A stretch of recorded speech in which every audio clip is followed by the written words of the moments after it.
Hey everyone, happy Monday and happy February. So this morning I gotten off of work and I was just thinking about something interesting that I can do, maybe a little thought-provoking, a little humorous, and have my little touch on it. So I thought about something kind of cool since we are approaching Valentine's Day here in a couple weeks, and just the whole concept of it all. As I have matured and gotten older, I now do understand the significance between when people used to say how some holidays are just so commercialized. And that is so true because I used to hate hearing people say that. I used to just, it would piss me off literally. And I would be like, okay, they're copping out. They're cheap, being cheap. They don't want to buy anything for their girlfriend or whatever. And it was just like, I didn't like it at all. So, but now I realize through life experiences, and maturity and wisdom, not necessarily always bad or good or indifferent experiences, just life in itself, that there's so many more things that mean something other than what we think is important to us. So with that being said, I was thinking about Valentine's Day, and I was thinking about how we just feel so, the media and social media and the commercials have always had a way of driving us to feel like, we feel that we have to buy something in order to impress the person that we love, which, don't get me wrong, I'm a woman. I love to get gifts and I love getting surprises. I love all of that feminine stuff. But I also like to give too, and I'm a giver by nature. I'm just a major giver. I love the act of giving and watching someone just respond to the gift. I really like that a lot.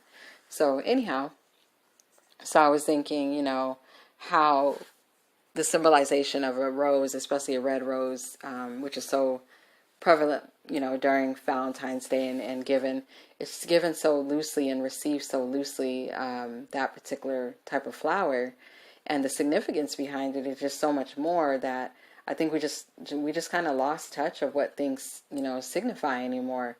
We're just in a day and age where, things are just so impersonal, and we get something like that, and what do? We take it and we give the person a hug and a kiss. We say thank you, and then we throw it in a vase, put some water in there and whatnot, and watch it grow. And then once it dies, we either try to preserve it on our own or we throw it away.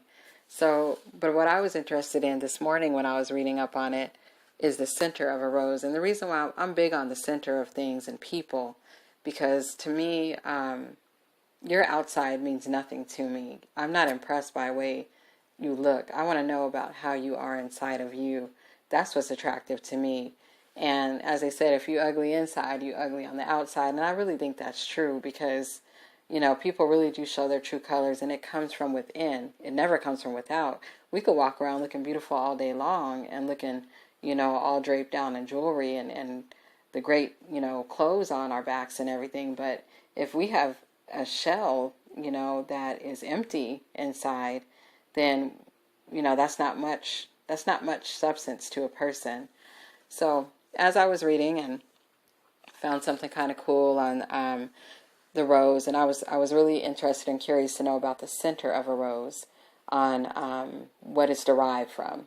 So this is what I found, and I hope you guys like it. And then after this, I'll follow up with a poem that kind of coincides with the findings of, what I found online.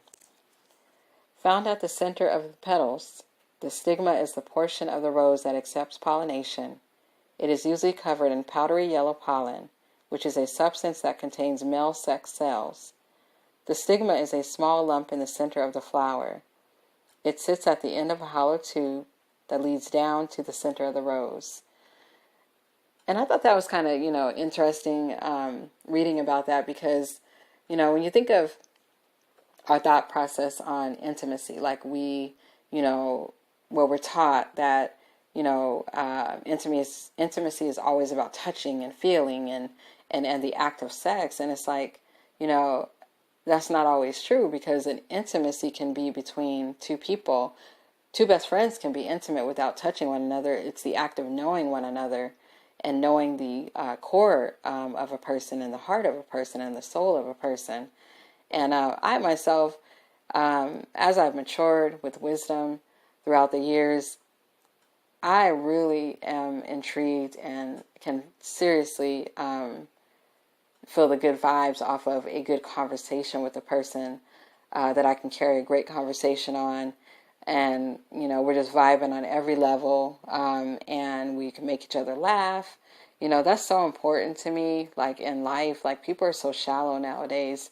They don't even know, like, the true meaning of, what an awesome friendship or relationship can be consisting of. So I'm not a love doctor or anything like that. I'm just going off of my own experience in life. And that's why I thought this was kind of interesting because, as I said about intimacy, we need to display that like 365 days of the year, not just during the holidays, as I spoke a couple weeks ago. It's so superficial nowadays, and, we need to get back to that. We need to get back to being more realistic versus superficial. It's just more beautiful. The experience of it all is beautiful. And so with that being said, intimacy is a wonderful thing, and it's not always about sexing up on each other. You can just be in a room with someone and just the conversation is just amazing. And the vibe is just off the chain with this person, and it could be total silence. That could be so much more of a turn on than the actual act of sex to me, in my mind. I could be wrong, or maybe you guys might disagree with me, but that's just the way I see it. It just holds more meaning to it. But I hope you guys like this poem, which is following up from what I was reading to you and my thoughts. And the poem is titled Fallen Red Rose Petals. In order to reach the center, or to enter my core, it is definitely a requirement to peel back each and every one of my passion-driven petals. For each layer is extremely delicate and to only be handled with care. Don't be alarmed if at times my petals may prematurely fall. Just recognize and embrace that it is me in human form giving you full access to slowly break down my wall. I promise you this, the stronger the vibes that you continue to give, the longer my fragrance of love for you will live. But please also consider and keep this thought in mind. As I mentioned in the beginning, in order to accomplish steadfast blossoming and growth, we must completely be okay with dropping the you and I and patiently loving and accepting us as both.